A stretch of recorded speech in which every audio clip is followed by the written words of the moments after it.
Sip ya? Oke. Oke.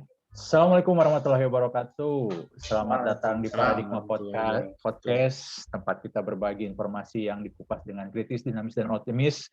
Hari ini Mantap. kita seperti biasa bersama hostnya yang laki-laki. Yang lucu enggak, ganteng juga dikit ya. Yang ganteng dikit, jeleknya banyak. Oke, itu Anda. Dan hari ini kita kedatangan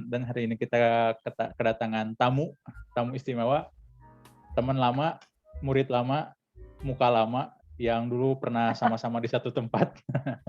Sekarang juga di satu tempat kita. Di keluarga besar. Keluarga besar non? Kampus. X15. Keluarga besar kampus. Dan ya satu kesamaan kita adalah dulu pernah di satu tempat yang sama dan sekarang memiliki alma mater yang sama. Itu kampus pendidikan tercinta yang berbasis di Bandung. Hari ini kita mau ngomongin soal kuliah nih.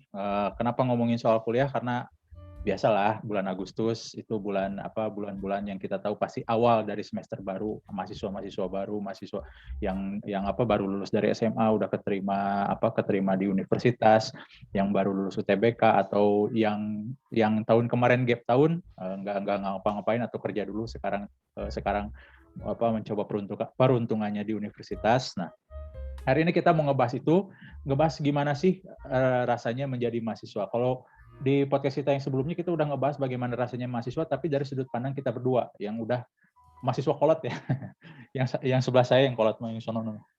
Ya, saya mah masih muda gitu, alhamdulillah masih muda.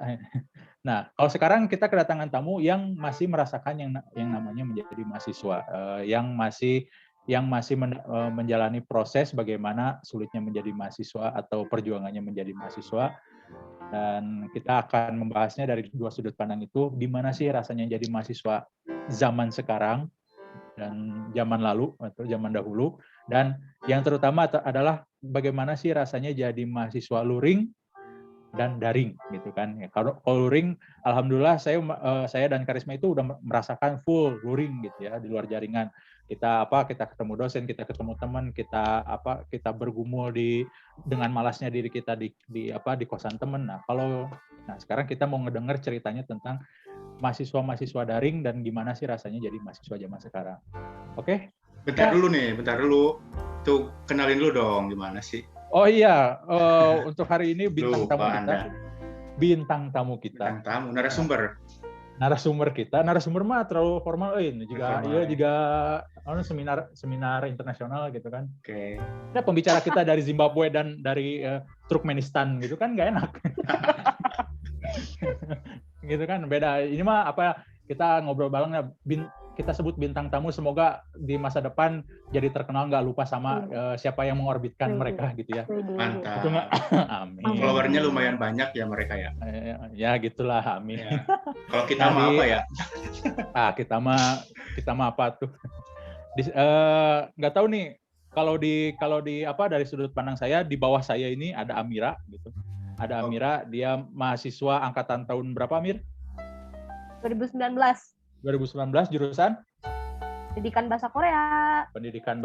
Nah, ini calon guru bahasa Korea, guru bahasa Korea di Indonesia, atau syukur-syukur bisa dapat beasiswa dan dia bisa belajar di Korea secara langsung gitu ya. Amin. Nah, kalau yang di bawahnya Karisma itu ada Abelia Zalsa, dia angkatan berapa, Bel? 2019 juga. Angkatan 2019, jurusannya Ilmu Ekonomi dan Keuangan Islam. Masya Allah. Ada Masya Allah. Masya Allah. Aminin aja dulu biar cepat. Oke, untuk yang pertama kita pengen tahu nih gimana sih jurusan dari perjurusan dulu deh ya, kan karena setiap jurusan itu beda-beda, tapi kebetulan kita hanya punya dua jurusan di sini, bahasa Korea, pendidikan bahasa Korea, dan ekonomi Islam. Jadi kita pengen tahu dulu nih gimana pendidikan bahasa Korea itu kayak gimana sih gitu. Bentar. Saya mau nanya dulu. Emang kalau kita masuk jurusan Korea harus otomatis jadi army juga? What? Atau enggak?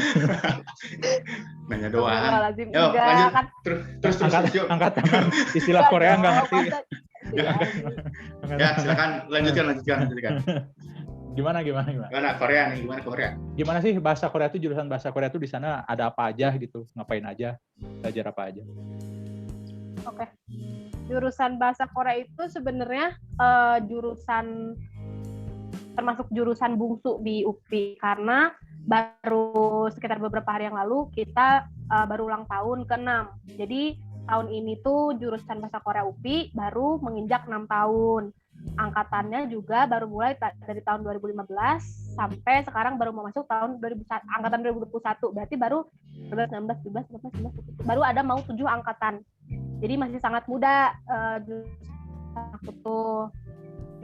Terus apa sih yang dipelajari di pendidikan bahasa Korea ini? Di pendidikan bahasa Korea ini yang pasti kita belajar bahasa Korea.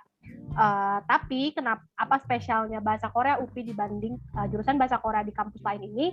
Karena kita pendidikan di Indonesia ini jurusan bahasa Korea baru ada di UGM, UI, sama swastanya Universitas Nasional, sama UPI. Nah, apa yang membedakan UPI itu kita basisnya pendidikan. Jadi selain belajar bahasa Korea, kita juga belajar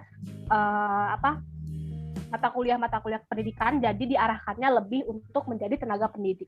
Tapi apakah jurusan pendidikan bahasa Korea akan harus menjadi tenaga pendidik? Enggak. Kita juga ada mata kuliah seperti bisnis dan lain-lain. Jadi bisa bekerja di luar ranah pendidikan gitu kalau bahasa Korea. Jadi diproyeksikannya jadi pendidik bahasa Korea tapi tidak selalu menjadi pendidik bahasa Korea. Oke, keren ya, keren ya bahasa Korea. Jadi umurnya masih 6 tahun, masih kalau dibandingin dengan anak kecil itu lagi unyu-unyunya gitu ya. Iya. Nah, itu dosennya asli Korea atau Indonesia atau gimana? Dosennya ada yang native, ada yang dari Korea asli datang ke Indonesia, stay di Indonesia untuk jadi pengajar, ada juga yang dosen orang Indonesia. Tapi kalau mata kuliah Korea kebanyakan diajarnya sama dosen yang asli orang Korea. Oke. Sekarang kita beralih ke Abel. Nih Abel tadi jurusannya apa? Agak panjang jurusannya, nama jurusannya? Ilmu Ekonomi dan Keuangan Islam. Disingkatnya IEKI. Ilmu Ekonomi dan Keuangan Islam. Ya.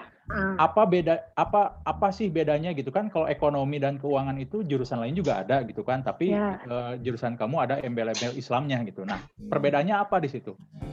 Oh, jadi ya ilmu Ekonomi dan Keuangan Islam ini ya singkatnya ya belajar ekonomi syariah gitu. Nah, sama kayak jurusan pendidikan bahasa Korea tadi, ilmu Ekonomi dan Keuangan Islam juga di FEB itu di Fakultas Pendidikan Ekonomi dan Bisnis di UPI itu juga jurusan yang paling muda.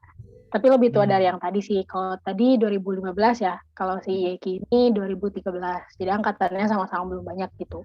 Nah, bedanya apa sama yang biasa ya? Kita belajar berdasarkan landasan syariat Islam gitu. Jadi pas semester awal sih belajar yang biasa aja ya, ekonomi konvensional lah gitu pas 1-2 semester awal.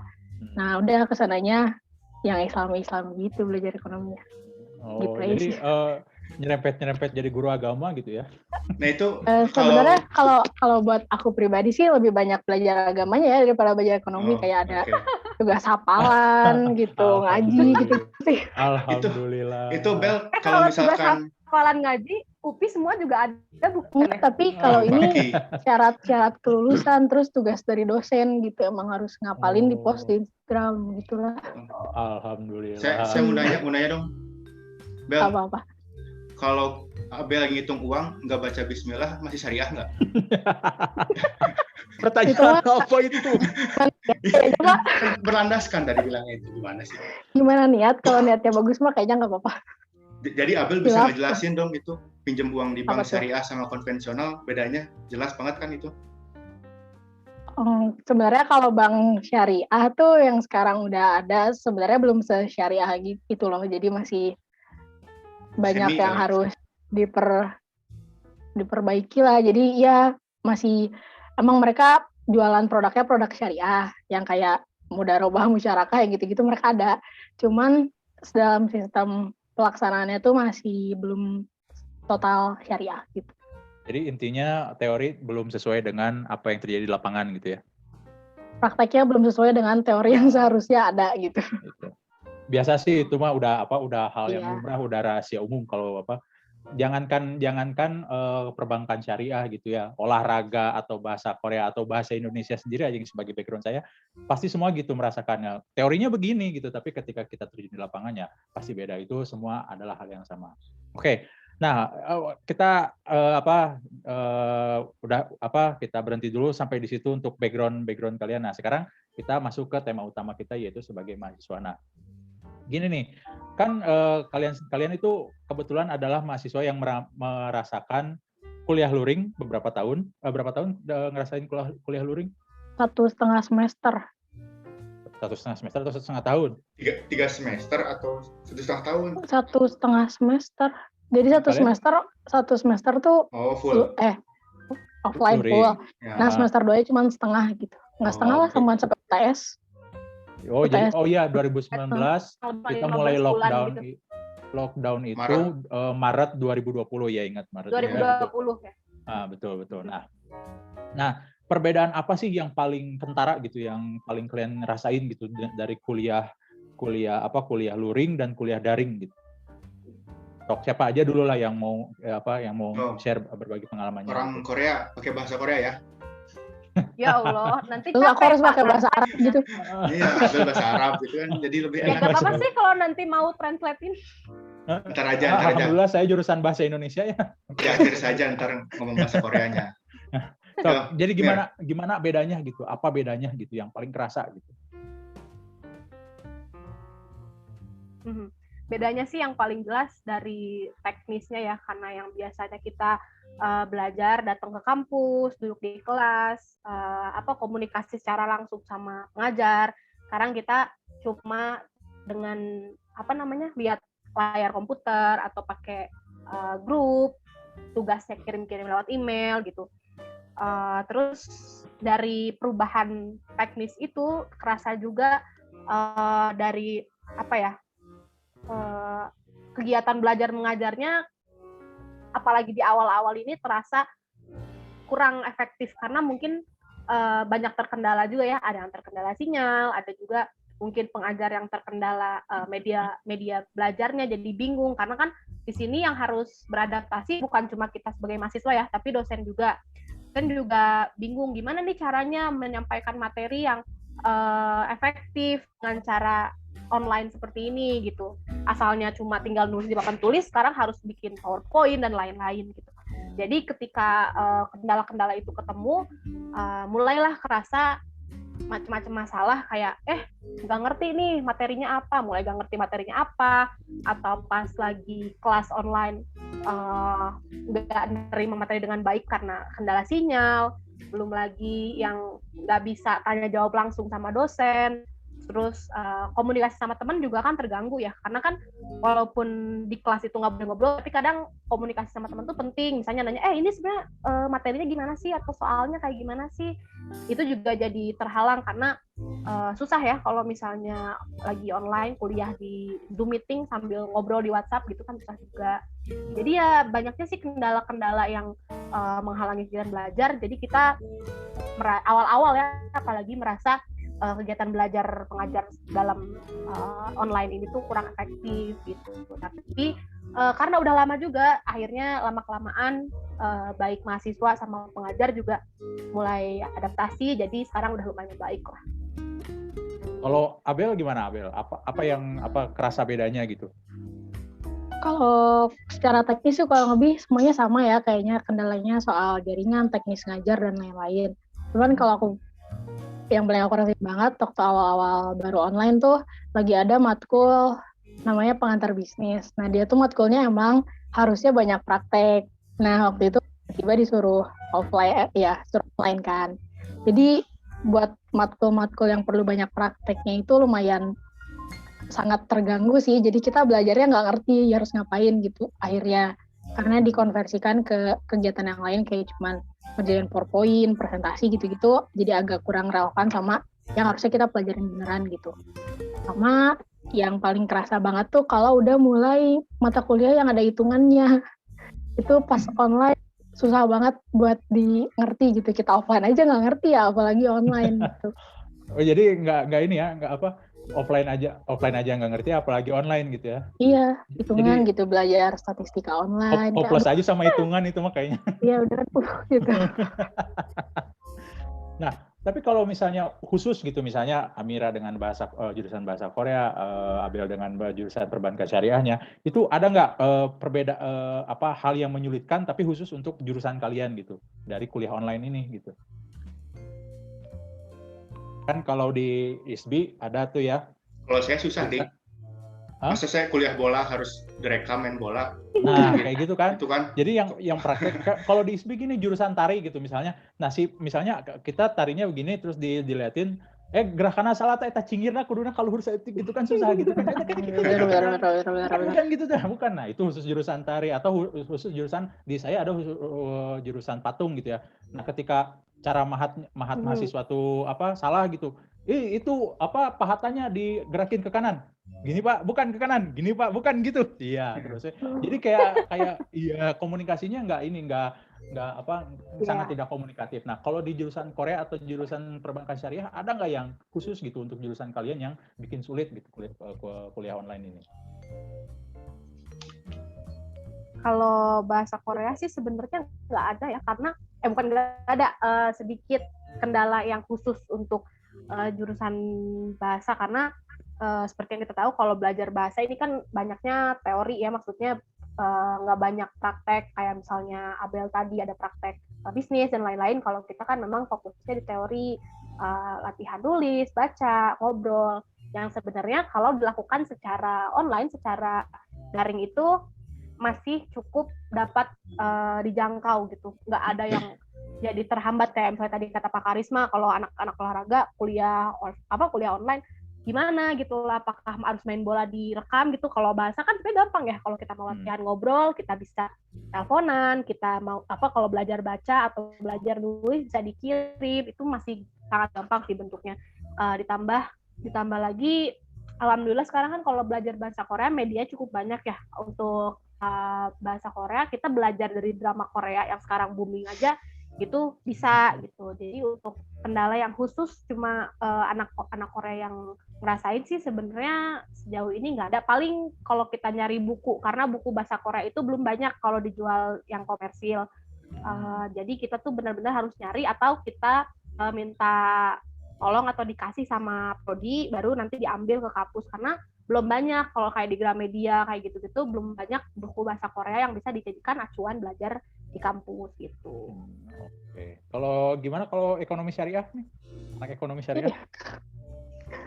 Ya sama sih, karena kita juga kan sebenarnya nggak banyak praktek ya. Paling yang terkendala tuh karena kadang dosennya tuh trilingual gitu. Jadi dia pakai bahasa Indonesia, bahasa Inggris, dan bahasa Arab. Nah, kami yang nggak ngerti bahasa Arab tuh susah gitu buat nanya. Karena kalau misalkan pas offline, bisa langsung nanya aja kan. Kayak, Bu atau Pak itu apa? Terus langsung dijelasin di kelas gitu, di papan tulis. Sekalian di breakdown lah kayak per katanya tuh gitu. Nah, tapi kalau online gini kan emang agak susah ya buat kayak gitu. Karena ada limit waktu dan lain-lain juga gitu. Sama selebihnya sih apa tuh? Enggak, menariknya gini, dari 4 orang yang hadir di sini, kita semua mengalami kuliah sama dosen yang trilingual. Amira bahasa Korea, bahasa Inggris, bahasa Indonesia, Abel bahasa Arab, bahasa Inggris, bahasa Indonesia. Kalau kita berdua bahasa Indonesia, bahasa Inggris, dan bahasa Sunda gitu. Kamu terbalik teh, mana terbalik sih ya gitu kan. Tapi uniknya di saya ada sebuah bahasa yang tidak ada ucapannya tapi kita paham. Bahasa tubuh. Apa tuh? Bahasa tubuh. Bahasa contohnya gini, contoh di kolam renang, saya di lintasan sebelah sini, dosen di sebelah sini. Dosen tinggal gerakin tangan aja kita paham, maksudnya itu. Nah itu kan bahasa tubuh gitu. Jadi benar-benar nggak harus jadi anak bahasa untuk mengalami yang namanya kuliah dengan bahasa yang lain gitu ya. Nah, ada bahasa tubuh, ada bahasa Sunda, ada bahasa Korea, ada bahasa Arab. Oke. Nah terus gini nih, kita mau sedikit gali kenakalan kalian gitu. Kalau misalnya waktu kuliah luring, kenakalan anak-anak luring itu paling tidur di kelas. Itu saya paling sering tidur di kelas, ngobrol ya. Apalagi Karisma? Saya tidak pernah tidur di kelas. Ya selama lagi saya olahraga kuliah. gimana caranya tidur? Kuliah olahraga gimana caranya tidur gitu, lagi lari tidur. Kalau kita gini, kita kan lagi praktek. Nah, praktek satu-satu kan. Contoh lah yang paling sering kita menghilang itu kuliah renang. Kuliah renang kan Hilang tenggelam maksudnya. Nah, dalam artian bukan gitu. Jadi kan kita itu harus bolak-balik itu sarapan pagi ya kurang lebih 20 balikan. 20 balikan. Tiba-tiba teman saya ada hilang tuh. Itu kan. Baru 10 udah hilang. Ntar kalau ke air tapi nggak balik lagi. Nah gitu. Kalau udah 20 datang lagi gitu. Itu triknya gitu. Istilah gampangnya mabal gitu ya. Mabal. Tapi masih Mabal. Masuk dulu, mabal masuk lagi. Nah, Gitu. tapi kalau misalnya diperkirakannya kalian juga nggak akan jauh beda kenakalan mahasiswa luring waktu zaman kalian tuh nggak akan jauh beda. Diem di kosan teman, udah males skip, ngambil jatah lah istilahnya atau apa, itu udah biasa. Nah sekarang kenakalan mahasiswa daring yang kita pengen tahu. Soalnya kita nggak pernah ngalamin daring tapi jadi sisi seorang pengajarnya, jadi pendidiknya. Kita nggak tahu apa yang dilakukan mahasiswa. Tapi kita juga dulu ujian daring. Kalau dosennya kita nggak datang, dia ngasih link ke kita ujian juga. Tapi hanya sekedar itu. Ya, kalau pertemuan ini nggak ada. Kalau itu mah kan masih teknologi zaman dulu gitu. Nah sekarang kalian nih lagi kuliah, kenakalan apa yang pernah kalian lakukan gitu ketika kuliah daring? Oh, yang syariah dulu, yang syariah. Nah, yang syariah dulu nih, yang katanya syariah ada nakalnya nggak sih gitu? Ini uhti dan ahi gimana nih? Nggak bisa disamaratakan ya, mungkin teman-teman aku doang gitu ini mah ya kan. Teman gitu, jangan nggak bawa nama jurusan ya. Teman aku aja, ini mah aku dan teman-teman. Banyak sih maksudnya. Kenakalan pas daring kayak suruh on cam gitu kan.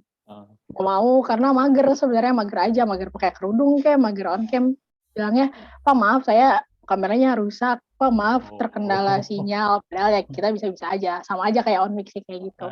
Nah kalau buat di perkuliahannya sendiri tuh paling sering pas ujian online tuh. Kan kalau misalkan pas offline mah ngerjain sendiri-sendiri di kelas ya kan. Ya kita ngerjain barengan aja, kadang sampai apalagi pas online gini ke rumah siapa gitu. Terus kita ngerjainnya barengan. Jadi satu di WC, satu di loteng gitu ya. Online-nya itu gitu ya. Padahal bisa jorok-jorok gitu. Apalagi kalau di aku karena kadang suka di take home gitu sih soalnya. Karena kan banyak soal hitungan, soal studi kasus gitu-gitu. Jadi nggak yang harus sambil on cam gitu. Jadi ya udah ngerjain bareng-bareng aja. Malah kadang ada yang kayak cuman datang terus minta jawaban aja gitu kayak yang udah ngerjain, cuman rename kayak atau ganti dikit doang gitu. Itu mah dari dulu juga ada.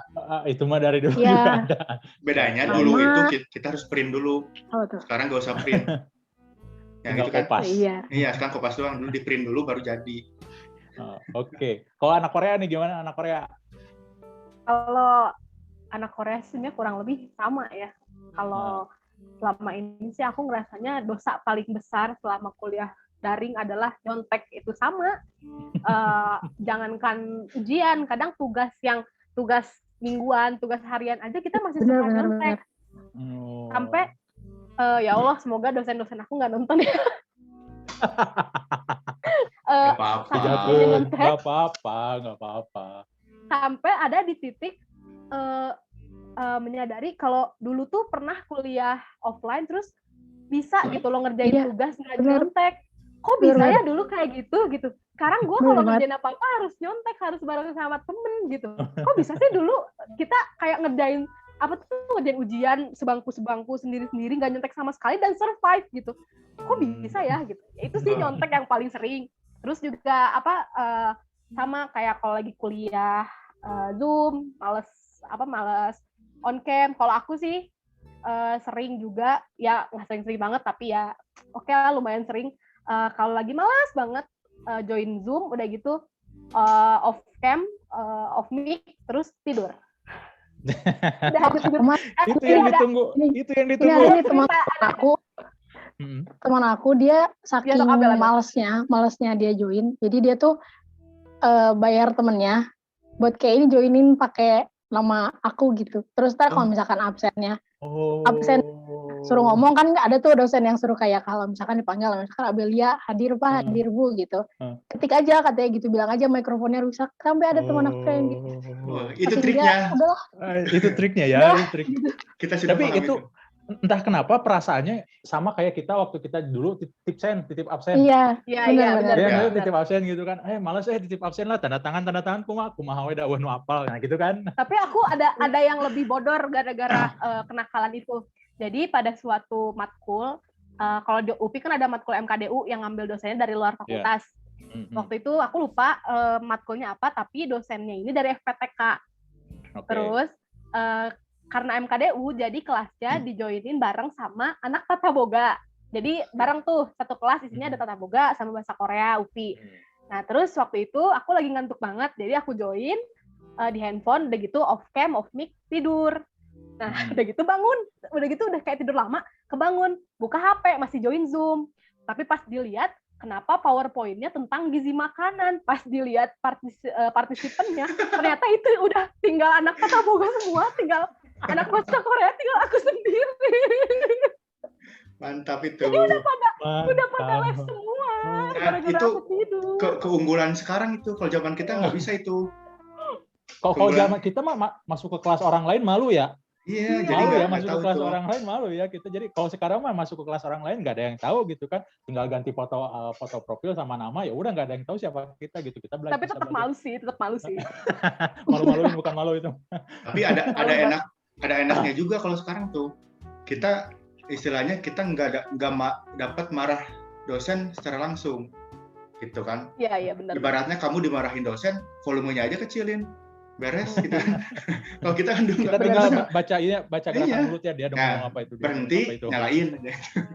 Itu kan, jadi nggak ada mental gitu sekarang. Oke, coba kita tarik lagi sebelum kalian daring ya, 1 semester ya. 1 semester cukup lah untuk misalnya untuk ketemu dan kenal sama teman-teman kalian ya, daripada nggak sama sekali. Ingat nggak sih dulu sering nongkrongnya di mana nih? Anak UPI mah punya spot tersendiri. Kalau saya dulu karena FPBS di Parter, kalau nggak di Parter di Heritage. Nah, kalau anak FPOK di mana sih nongkrongnya FPOK? Saya di kosan masing-masing. Di kosan siapa? Enggak, kita itu kalau UKM kan udah punya bukannya tempat istri sendiri. Dulu ngekos ya? Loh. Ya, iya, saya juga ngekos dulu. Nah, kalau kalian selama 1 semester itu sempat punya tempat tongkrongan yang favorit itu di mana?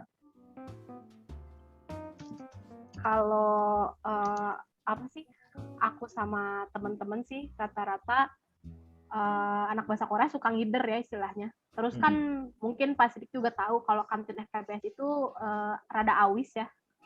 Jadi kita cenderung lebih suka cari makan gitu ya di luar. Kita suka keliling-keliling kantin fakultas lain, apakah itu FPIPS atau FIP atau ke kantin dormitory. Yang jelas nggak ke FPB karena kata Abel nggak ada kantinnya. Iya, emang nggak punya kantin. Belum pernah ke kantin kami kan? Kantin fakultas saya belum pernah ke FPOK. Emang ada katanya mie ayamnya enak. Itu di FP apa ya? Ilmu pendidikan. FIP. Di FIP. Iya, FIP. Iya, tapi harganya juga enak. Kalau di saya nggak peduli yang enak, yang penting banyak. Nah itu aja cukup. Kualitas di atas kuantitas. Kualitas ini. Kuantitas dulu. Kita kuantitas dulu. Kualitas mah. Sebagai mahasiswa zaman dulu itu selalu mengedepankan kuantitas karena kita itu modal sedikit-sedikitnya tapi pengen dapat sebanyak-banyaknya gitu kan. Nah, kalau kalian sama kan? Iyalah. Kalau aku sih karena emang nggak banyak pilihan ya, jadi nongkrongnya emang cuma ke dormi doang, kantin terdekat dari fakultas. Dormi di mana? Apa? Dormitori. FPB. Belakang FPB banget soalnya. Dormitori itu di mana sih? Ya, yang mana? Dormitori di mana? Di belakang Pasca Sarjana bukan? Bukan. Belakangnya. FPB. Yang di gedung FPIPS kan? Bukan. Ya gedung dormitori. Belakang FPB ada deh. Mungkin zaman bapak-bapak ini belum ada. Ada. Dormitori. Tunggu. Dekat belakangnya. Apa sih? Itu. Tenis. Apa sih eta teh? Opma bukan? Kopma. Bukan dong, Kopma Tengah. mah beda lagi. Kop Mama kan dekat perpus ya. Iya. Ini Ya, dekat kalau itu apa lapang tenis. di atas, belakangnya lapang tenis. Lapangan tenis ada 3. Lapang tenis yang dekat TVB. Apa sih? Outdoor. Itu yang kantinnya turun ke bawah bukan? Kantinnya turun ke bawah bukan? Oh, turun ke bawah. dormitory yang itu di sebelah tempat KKN. Kalau mau daftar Iya, KKN. belakangnya. Nah, eta. Belakangnya tempat KKN. Benar-benar. Oh, di situ ada kantin sekarang. Baru tahu Ada. dong. Ada Ya, itu kita banyak tujuannya ke pilihan. situ kebetulan Oh. karena nggak ada kantin. Zaman saya nggak Jadi- ada itu. Zaman kita mah kantin Pentagon ingat? Nah, kalian kalau Nah, tahu belum mungkin ada tahu dia. ya. Kopma yang Kopmawa. Dulu. Kopma yang ada di belakang perpus itu asalnya ada di lapangan parkir. Parkir atas. Parkir Masuk atas, lapangan masuk parkir parkir. atas. Masuk Oh. parkir banget. Iya, Nah, iya. museum itu dulunya Bank BNI yang ada di bawah. Itu Nah. pindah ke sana. Nah, di sebelah Bank BNI itu adalah Kopma. Itu Kopma ya, kalau misalnya kalian search di Google cari apa Kopma zaman dulu itu pasti kalian akan dilihatin sama Kopma itu yang kalau udah jam 12 siang itu masalah kursi aja bisa berantem.